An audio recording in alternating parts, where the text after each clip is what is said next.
Hello there and welcome back to 4 Times in a Podcast. You join us on the evening of the 14th of September. It is just past 9pm at night and Celtic were victorious with a last minute winner from Kelechi Iheanacho at Rugby Park today that saw them win 2-1. Maeda opened the scoring in the second half before Celtic were pegged back with 10 minutes to go, but we persevered and got a penalty that's definitely got the rest of Scotland talking. Kelechi Iheanacho stepped up on his debut off the bench to tuck it away and put Celtic back top of the league, where we won there for 24 hours after Hearts were victorious at Ibrox, which sees Hearts and Celtic both 9 points ahead of Rangers at this stage of the season. So it's just myself, Darren and Tony here at the moment, so it's your favourites anyway, so I'm sure you'll enjoy the episode, but we're just here to talk a bit about the game today and maybe a couple of other things. We'll see what comes up. But Tony, wasn't it the greatest game? I thought the first half was really poor. I thought Celtic in general, a lot of their play was pretty poor. You can sort of expect it after an international break, but a couple of positives today. Obviously, Iheanacho coming off the bench and getting his goal, but we'll start off with a player that got man of the match. It was somebody who was almost written off before he kicked the ball, but Sebastian Tounekti came in and had a really positive debut. I've not seen much bad word said about him. Everybody seems to be really impressed with him. Yeah, good place to start. Just have to say, first off, absolutely delighted with the win today. Like, really enjoyed that. Proper jumping about like maniac stuff. Brilliant. And I was delighted for the away fans. They absolutely deserved it. So it was great. I think Tounekti was excellent. I thought it was just a joy to watch. He'd done exactly what he says he was going to do. I'm going to get the ball, I'm going to take people on, and it was very successful. Unlucky not to get a goal. I think he'll get goals for us as the season goes on. I think he'll create. It was just good to get that wee kind of spark whereby you're watching somebody and you're quite excited watching them. You're wanting them to go on the ball. It was a wee bit like watching Jota or somebody of that ilk, where you're really enjoying it. So for me, a real positive. Look, everybody listening knows me. It wouldn't be me making a point about having a go at the board. I'm going to have a go at them. I think if you'd have got him in before the Champions League fixture, he could have been the difference. That's my kind of point. If you'd have got him in early, don't anybody tell me we couldn't have got him in earlier for Hammerby. Like, we could have got him earlier if we wanted to. He could have made a big difference against Kairat Almaty. And I know, look, I've had about 1,000 arguments back and forth, we should have won anyway. I still don't really buy that due to the kind of fact that we had so many kind of unhappy players halfway out the door, etc. But surely if you'd have got him in early, he could have had a major positive impact on the tie. So I'm glad he's here now. I think he's going to be effective this season, and if he stays fit, I don't think he has any injury issues. So I was so happy for him. And again, there was some report that apparently his price tag was 2 or 3 million, but we paid 5. That stuff's kind of irrelevant for me. I thought he looked a good signing. I don't really care how much we paid for him. And it's good to have a player you can go, right, I'm looking forward to watching you. So I thought he was a real kind of positive for me. I thought Sarachi was quite good as well. I thought his ball in for Maeda's goal was excellent. I was delighted for Maeda. I thought he was very much his old self. There was a bit of clumsiness, but his pressing and his work rate could not be criticised. It couldn't be questioned. I thought it was very good for him, and I was glad he got his goal, which was a very good diving header. Some of this play was poor at times, and obviously the goal we concede, I guess, for Tounekti, the next corner, I think, usually leave one man up the pitch. I think I would leave Tounekti up there. I don't think he's going to be much use to us in our own box, which is fine. Lost his man, I'll let him away with it. And then I thought Colby Donovan was a bright spark. I think he'll do just fine. I think he's somebody that can be a real asset for us. I was happy with him. He helps create the scenario for the penalty. I thought it was a stonewall penalty. I mean, the guy's hands up and the ball's going towards the net. So I don't really know what the alternative is there to don't give a penalty. I know it's hat off somebody's body, but apparently that doesn't always save you from it being a penalty. So his hand's in a stupid position. So for me, it was a penalty. And I did say in the last podcast, I thought we'd win with the last kick of the ball and Iheanacho would score, and he did. It was a great penalty. And I'll tell you how much I knew about Iheanacho. I didn't know he was left-footed until he stepped up to take the penalty. So, I mean, perfect start for him. He was another one that was kind of written off because of he's not been really up to much and he was a free transfer. But I think we says we were fully behind him, and that's a great start. It'll give him all the confidence in the world, and just a brilliant start to his life at Celtic. And as you say, it gives us a cushion over Rangers. Obviously, I said this podcast a couple of times, I was fearful that they might win the league. At the moment, that's looking kind of unlikely because they don't really like their manager and he hasn't won a league game. However, Hearts are doing very well, and I won't be writing Derek McInnes's men off just yet. But yeah, it was a good weekend for us, I think. There was a lot of kind of wonder, were Rangers going to click? Were they going to batter Hearts or get a win against Hearts and put real pressure on us? We've had a lot of kind of stuff going on. We'll need to talk about Brendan's press conference as well, which was incredibly damning. But in terms of the game, I think for me, my thought going into that game today is I just want to get a win any way possible. I thought the demonstration was perfect. First 12 minutes, the Celtic end was silent. There was a few fans in there, but there was no singing. Then the rest of the fans who were taking part in the protest come in and make it very clear that without us and without the fans, there is nothing to this club. It's silence. There's nothing happening. So I thought it was an effective protest. I think there'll be a lot more to come.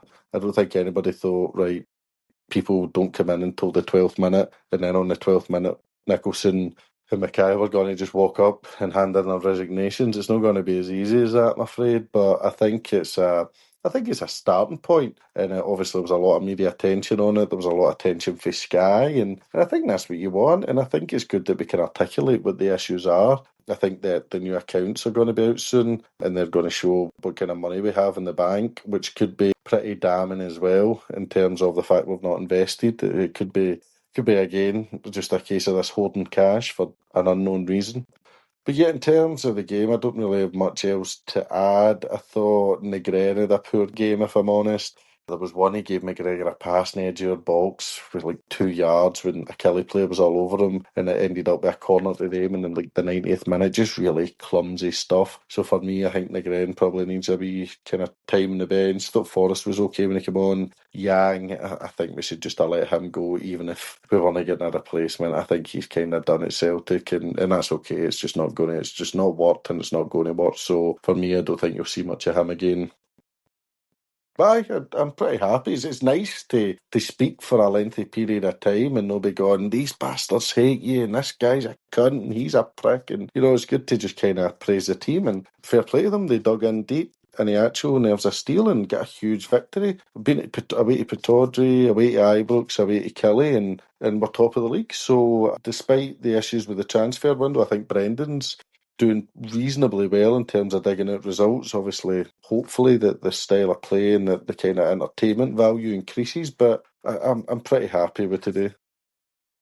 Aye, definitely. We've had a better record at Rugby Park over the last few seasons, but it's always a tough place to go. Terrible pitch, and it's just the first half was just so slow and pedestrian. I thought everybody was sort of, maybe apart from Tounekti actually, that was maybe the one player that wasn't as much to blame in the first half, because as you say, it was great to just see a Celtic winger actually go at a man. It's what a Celtic winger's all about, and I think Brendan actually says that in the Sky Post match, that that's what a Celtic winger is somebody will take somebody on. And it's when you hear stuff like that you wonder what is going on with the other wingers. I know Balikwisha's only second game in, but he just didn't seem to be capable of taking anybody on. It was always back the way with him. Look, we've scouted him for well over a year, so pretty sure that they've seen something in him, but I would just like to see a bit more. And I don't know if it was you or somebody else I seen saying it, but I think that Tounekti having a good debut like that probably makes Balikwisha look a bit poorer in terms of how he's playing at the moment, and it remains to be seen what he'll bring in the team, but it was just great to have a positive impact from a new signing like that. I thought, as I said, there wasn't too much to the first half. I think we had a couple of efforts that were, I think Tounekti himself had one that was blazed into the stand, but like with a player like that, you hope he's going to take a lot of shots, and a lot of them might go flying wide or over, but I think he'll get a good few goals if he continues that style of play. And Colby Donovan, I was impressed with him as well. I hadn't seen too much of him. Obviously, I think it was 2 sub appearances he'd made this season competitively, so it was great to see him in from the start. And I thought he was assured on the ball, defended well, and got forward in well enough. Obviously, as you mentioned, has a pivotal part to play in winning the penalty at the end as well. Thought it was a great first start for him, and just gives you that bit more competition. Like, Ralston's obviously been ahead in terms of being the backup for Alistair Johnston, but with the two of them sort of out, I think Brendan says that Ralston's out for a few weeks, so Donovan's got a real opportunity to put his name down to say, I'm going to keep my place in the team now. Like, he's obviously got a cup game next week, and then we've got European action, which you'd expect he'll probably be in the mix for as well, so it's a real opportunity for him. I don't know if it'd be enough to sort of challenge Alistair Johnston at this point, but if he plays well enough, then it'll give Rodgers that sort of dilemma when Alistair Johnston does return in a few months. But we needed a bit more, and I think Rodgers must have gave them a bit. And before I move on to the second half, the worst thing in the first half was that booking for Tounekti. It was a clean as you want tackle, and John Beaton waited about 3 seconds, didn't even give a foul, and then decided to pull it back and then book him as well. I thought it was a ridiculous decision from Beaton, and it's just what you can't expect, but I just didn't want to let that go without saying. And then second half, we obviously pick it up, as you say, Sriracha. Fucking wonderful ball. At Celtic, our fullbacks don't do that enough a lot of the time. A big frustration with Celtic is that we seem to try and walk the ball in and score the perfect goal. It just shows you that Maeda's capable, and I'm sure Iheanacho will be as well, as getting on the end of crosses like that, and not saying you do it every time, like, and just sort of cross and hope for the best, but when you've got that sort of quality, then Maeda shows, as you say, he was a bit more at it today, and great for him to get his goal because there was so much sort of discourse about him after these comments. And I think you mentioned a lot of people seem to miss the bit at the end of his interview where he said, but the transfer didn't happen, so I'm going to stay here and do the best for Celtic as I can. And I think he showed that in his celebration as well. Like, I know a lot of people don't like sort of people that point to the badge or whatever, but I don't think Rodgers would have had any doubt that he would get anything but full commitment from Dyson, and hopefully any supporters that were doubting it were able to put their fears to rest after the day as well. So great to see him get off the mark for the season as well. And then, as you say, Tounekti loses the boy Watson, I think it was, that got the header. It was a good header, but I think Schmeichel, it sounds very harsh because it's the first league goalies, well, first competitive goalies conceded all season, but I think he has to come off his line. For it, Watson's sort of almost in the 6-yard box. I think Schmeichel has to just do it a bit better. And I says to you, I wouldn't mind next week if we got another look at Sinisalo, because he played well towards the end of last season, and as much as we're still focusing on the here and now, you've got to sort of have one eye towards next season if Schmeichel's not there, or just in general if you want to try and develop with somebody like Sinisalo. He's not going to sit on the bench forever, so you're going to have to look to give him a pathway to getting to become our first choice keeper. So maybe Thistle is an option. I don't know after that, but I wouldn't mind seeing him in. And then, look, we've had so many in the last sort of decade or so, sort of last minute goals at Rugby Park. Obviously, famous Scott Brown one, you've had Tom Rogic got one as well, and I'm sure there's others I'm missing, but he sort of felt Celtic might get one chance. Don't get me wrong, when Yank came off the bench, I thought he was really poor, and I was even though when Van Maple, I was cursing the fact that we'd knocked back £3 million from Birmingham for him, because he just seemed pretty poor and so obvious what he was trying to do at times, and I think Kelly were happy to see him. But then, as I mentioned, the boy Donovan uses his drive, sort of just throws our defender out the way, and would have been probably getting an assist if Forrest, I think it was, it got the shot away if his shot had went in, but then it deflects. I'm with you, Tony. I think it was an absolutely clear as day penalty. I think if his hands are down at his side, or they're just even slightly outstretched, then maybe he can say, it's came at him at speed and that. But I think I watched that VAR review with Willie Collum and Gordon Duncan the other day, and I think the one that they get criticised for no giving was Hibs v St Mirren, and they say the review says it should have been a penalty, and it was because it's like a sort of saving motion, and they clearly pointed out that the fact that it deflects from his own player onto him doesn't always mean that you don't give it. I think the way the boys' hands are positioned, I think it's clear as day, but because it's Celtic that got it, then it's apparently a conspiracy around the rest of Scotland. But a lot of people had sort of made comments about Iheanacho's weight in that, and the sort of build up to him joining Celtic and then making his debut, but clearly he's just weighed down by balls of steel to step up and take that penalty. He's obviously not completely match sharp, so a fair fucks to him for standing up. And I was just saying to you off air there, it was sort of similar to Adam Ida, who he has replaced at Celtic, where when he made his debut at Easter Road and he scored 2, I know, but he scored 2, but he got the last minute penalty there. So great to see Iheanacho go off the mark. I think it might have been Danny on here last week says it was important that he gets off the mark pretty early, and just sort of, you notice like it just sort of keeps fans off his back, and it lets him get a bit more confidence, and he can build on that as well. And as he continues to build towards match sharpness, I have to agree with you about Nygren. I thought he was terrible. I just don't know what he brings to the team. Like, since he scored the couple of nice goals at Livy, I think he's been really poor in every game. I don't know if he's better out wide or if he's better in the middle. I don't think he brings much to either position. And don't get me wrong, I thought Hatate next to him was pretty poor today, but it's just really noticeable. And the fact that Nygren lasts the whole game, I don't know what Rodgers is seeing to keep him on. I don't know where. Like, it's no like he's putting in every set piece right on the money, or that he's constantly like breaking the lines or trying to find through balls to split defences open. I just don't know what he's doing at this point. And just before we move on, Tony, just on Nygren, would it be a concern to you? I know Paolo Bernardo's appears to be the sort of forgotten man, but how much a concern is it that just he can't get in ahead of Nygren or off the bench instead of Nygren at this point, but also as much as we don't hold price tags against people, a club record signing Arnie Engels didn't even go off the bench today when Nygren was putting in that sort of shift. I mean, Bernardo, I don't really know what's going on there. I always liked Bernardo. Engels, I think, was poor at Ibrox, and I don't think he's really taken opportunities when he's been given them, irrespective of his price tag, so that's unfortunate, but I can't imagine either one of them would have been much worse than Nygren. If they would have been, then that's extremely concerning, if I'm honest. I thought Negrin had a poor game. I thought after he scored against Aberdeen and then hit a couple of goals against Livy, I thought, right, he's going to be a contributor, but it's just not really looking that way at the minute, which is disappointing. But I guess if we focus on it, there were some kind of positives. Do you want to talk about Brendan's press conference? That was quite an incredible. Aye, well, one of your group chats was going off its nut celebrating every time that I think it was the Celtic Way with John McGinley were providing live updates, and we were cheering every time an update came in to a group chat from it. It was quite sensational. I think what was it, 32, 33 minutes, and let's just say Brendan did not miss. No, not at all. I mean, it was an unbelievable read. It wasn't quite what I expected. I thought he'd just played everything down and says, I just want to focus on the team. But no, it was kind of all guns blazing. And it was, I mean, the probably the most kind of telling part was when he was asked about whoever had briefed against him to the Sun. So as opposed to a denial that this was a made-up story, he basically says the person's a coward.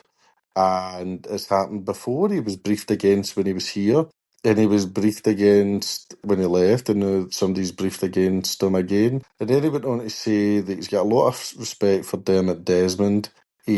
Michael and Chris are good guys, but he didn't have any comments about any other people of interest at Celtic, which was interesting. The way I kind of took it when he was talking about Michael and Chris, they're good guys. It was a bit like another two in the fat restaurants when Big Jock, I always liked you, Percy. You're a good man, Percy, but you're shite at your job, Percy. That's the kind of the feeling I got regarding the other good guys that are in Christmas skiing at meals. I mean, that's nice and that's great, and the foundation are, as I've said before, are an excellent part of the club who shouldn't suffer during this kind of ongoing kind of protest, etc. But it's not really relevant that they're in on Christmas Day. I mean, if you give me 800 grand a year, I'll come in every day. I'll do whatever you want. I'll go in and give you out meals, and I might actually even try and get transfers done in time as a CEO. So if Celtic are looking to change and they want somebody to come in on Christmas Day, I'm your man, absolutely, no problem. So, but I think overall, like, it just sounds like it's a mess. I mean, the fact that Dyson wanted to leave in February and come September the 1st, we couldn't sell him and come up with a replacement. I mean, I find that utterly, utterly damning. Like, nobody would have blinked if we sold Dyson Maida and then properly replaced him. I'm trying to think of some of the other quotes.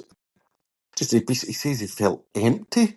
But Jesus Christ, he's really, like, he kind of basically said, I think this is why I walked away the first time, and that is the first time I think he's ever publicly admitted that he left Celtic because of the shite transfer windows, which I found really interesting, but no a major surprise. I think we kind of knew that, but that was 6.5 years ago, and we've done nothing to improve. We had a kind of short improvement under Big Ange, but then it's kind of back to this scrambling about in the transfer market. And there can't be many Celtic fans out there saying, "Yeah, this sounds great. This is fine by me." That just can't be the case. I mean, it's pretty embarrassing. I thought that the managers come out and says I felt empty, and Again, there's quite a crowd of people that dislike Brendan, but the 5 seasons he started as our manager that have been completed, we won a treble, a treble, a treble, a double, and a double, and who knows how we'll do this season. But I think he's done us a good turn. I think he's made us a hell of a lot more money than he's lost.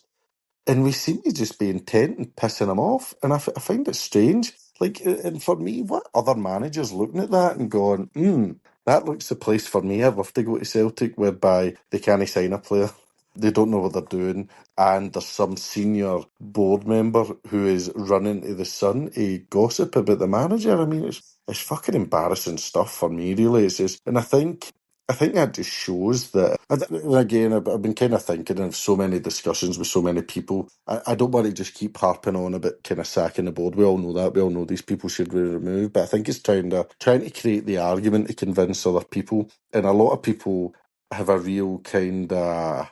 They're really proud of the money we have in the bank. And I'm trying to make the point that if we even better people in who can come up with a Bruges type strategy whereby you're always in the Champions League and you're always reinvesting, you will have more money. Like, we'll have more money in the bank and we'll have a better team in the park and we'll continue to dominate domestically. So as much as people say, oh, there's 100 million in the bank and is this not a sign of good business? It's a sign that they're making money and they're saving it.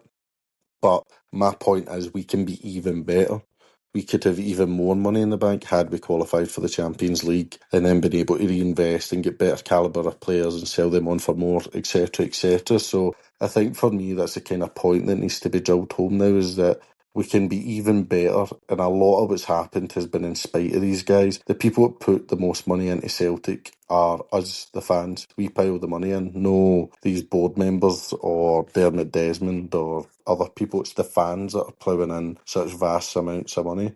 So his press conference, he basically says we didn't want to sell Adam. Adam didn't want to go, but then Swansea came in. We sold him expecting to get a replacement. That never happened for whatever reason. Just seems to be just constant failures. Obviously, the board will have excuses. I love the fact he distanced himself from the very insulting statement. Still, we don't know who wrote that. I would love to know who wrote it, and I'd love to know why they haven't resigned. But again, still radio silence. I mean, that statement answered none of the questions that was laid out in the kind of the statement that was kind of written and kind of put together and signed by, like, I think it represents tens of thousands of Celtic fans, all the affiliations, CSCs, Green Brigade, North Cork Boys, Celtic Trust, etc. They've still not answered any of the questions. So for me, I think Brendan kind of just added fuel to the fire, and I'm delighted he did, and I'm delighted he's staying. I'm sure there are some people that are unhappy, and I loved when he was asked if he knew who the leak was, and he gave himself a couple of seconds, which made me think the person that leaked it probably was watching, just to give them a fright, and he said no and then winked. So that tells me he knows exactly who decided to brief against him, and I think quite a lot of people have a rough idea who it could be as well. And I think he's right.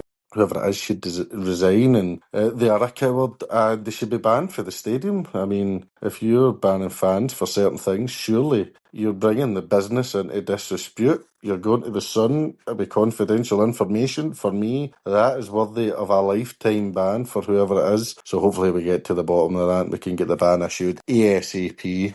Aye, like you say, it'd be great to know who that was, but we'd never implicate ourselves in that sort of way, and like obviously that could have repercussions, so we don't want to get any trouble with the post. So it's ensured if we were to say something, we'd need to make sure that we knew the law very well when we were trying to decipher who it might be. But no, I thought it was great. I thought that Rodgers really, he went into that press conference and it was quite funny because I think Gordon Duncan sort of asked the first question and said that I think he just asked how's the mood in the camp, and I think Rodgers, without any sort of question regarding it, just says that transfer window wasn't what we wanted, it was terrible, pretty much. But I'll not repeat too much because you went through it, but I thought he was right. He just sort of made sure that people knew Ida didn't want to leave. Maeda gave them 6 months notice. We could only sell one of them. We sold the one that didn't want to leave. So, but that seems like a bit of a bizarre model, especially when the one that wanted to leave probably been there 4 years, and probably you wouldn't be surprised if he wanted a change, whereas we'd one that had been there a year and a half. So aye, it was interesting. I think he made it very clear that he wants to stay at Celtic, and if he doesn't stay at Celtic, then it's because, well, first of all, he actually mentioned that he's not been offered a contract yet. It's nothing to do with like, he's not rejected a contract. I know he did comments at the start of the season saying about that if the club doesn't want to progress, then he's not the man. But how are we going to know if he's not offered a contract? Like, there was a lot of talk, like, in the last few weeks saying, oh, maybe they just want to bag him. Maybe they're happy to just let him see out his last year of his deal and get on with it at the end of the season and find a replacement. Maybe they're happy. It'll be interesting to see how it does sort of develop, if they will offer him a contract or if he will accept. But I think he's sort of painted out for Celtic fans that he's only staying if he feels that the club are wanting to progress, and obviously there's a real appetite for that and the support at the moment, so it will be interesting to see how that pans out. I don't know if we'll find that out, like if there'll be a date put on it whether Rodgers will stay or no, but no, I thought it was a great press conference, and delighted that Rodgers got to air some of his frustration, because obviously the last few weeks he had made a couple of comments that had upset even the biggest Brendaholics like us about the boardmen bleeding for Celtic and whatnot. But no, I thought it was great from Rodgers, and I think even people that are named Mad Rodgers fans would have seen that and said, right, whatever's happened, he's here. It is almost that siege mentality where you're wanting to say who's on what side, and clearly Rodgers and the players are going to gaze their all for the rest of the season, and it's important that they're sort of kept out of the sack the board and that. Like, it'll be interesting. That'll keep going. I thought the protest today was good. It looked like the stand was maybe about a third full, which was good, because obviously it wasn't going to be an all-in-one. I think anybody that thought the full stand was going to be empty was sadly mistaken, but it was good to see. As you say, it did sort of emphasise the point about that sort of batting. Then there's just no noise coming from the Celtic end, and all you can hear is the sort of the opposition fans, so I'm sure it'll continue to sort of grow arms and legs as we go for next steps and whatnot, but it's also a massive group, so there's also a lot of coordination in terms of how we approach things, and it's sort of ongoing, and we look forward to seeing how that's going to go. But that's as well, just hitting the half-hour mark as we're recording, so Tony, what you sort of expecting the board to speak this week? I know we've not got a midweek game, or I think Wednesday's the first official date for direct debits for the Home Cup ticket scheme. Do you think they're maybe just sitting in a bunker waiting to see how many have been cancelled on Wednesday, or do you think there's any chance we'll hear by them before the end of the week's out? Obviously that next game is at Partick Thistle next Sunday. I'd be very surprised to hear from them. I think they'll probably see it as a really good weekend, and they'll go, Rangers get beat, Celtic won. So I think a lot of the board that will probably be going, this has been a kind of major win for us. So I think I'd be really shocked if you heard them speak. I don't know if you'll hear them again unless pressure really ramps up. I think the next home game's Hibs is probably a huge opportunity to really crank up the pressure. But no, I don't think they think we're worthy of them communicating. As I've said before, I mean, I genuinely think they hate the fans. I think they'll hate that the fans think they can actually even dare come up with some kind of campaign to oust them. So for me, I don't expect anything for the board. I think you'll probably see a lot at the media over the next day about a kind of papal conspiracy because Celtic got a penalty when a guy tried to save a shot. Get in, but enjoy all that. As far as I know as well, Russell Martin is to be kept in position. And I was laughing, I mentioned in the last pod, people kind of are Rangers fans slagging Celtic for protesting. We're top of the league. We've won 13 out of the last 14 titles and we're protesting. They've won 3 trophies in 13 years and haven't won a game in 5 league seasons, and they're not. So I think that tells you the kind of levels of standards and expectations. We should not be looking at them at all. Unless you want to have a laugh at them, but don't be setting the bar as Rangers. Rangers is not the bar. The bar is somebody like Club Brugge or some of these other European clubs. That's where we should be aiming. So I just found it funny. Some of them kind of laughing at our protest when they couldn't organise a piss up in a brewery. So I don't think the board will speak. Be a good week for Brendan to get the new guys in, get them up to speed. Probably make a few changes for Thistle away. Huge game to get into the first semi-final of the season. Home Cup ticket scheme, I think thousands have cancelled. I'll be checking my bank account to make sure they've not taken my money out. Nothing would surprise me. But yeah, it'll be interesting to see what the next steps will be in terms of action against the board. Obviously, the board could halt all action and stop if they resign and if changes were made. But they won't do that because they don't give a fuck about Celtic. So we'll see how it goes. Aye, it'll be interesting to see, and I know you mentioned the latest figures will be due. Somebody told me they've actually been delayed. I think somebody told me they were due for tomorrow, but there's conveniently been a delay, so we'll see how that goes. They'll hold them till the Monday after we play Hibs, just to sort of say, oh, look at us, look how much money we've got after your wee protest at Celtic Park on the Hibs game if there is one. But no, it'll be interesting to see. As you say, good chance for Brendan to have the full squad together for the full week. I know Thistle's not the biggest opponent to come up against, but I think they're going alright in the Championship, and the last thing you want to do is hand Mark Wilson and Alex Ray any sort of belief that they might be able to do it against us. It should be as comfortable as it could be, sitting in a decent place sort of injury-wise, but obviously Johnston's out long term.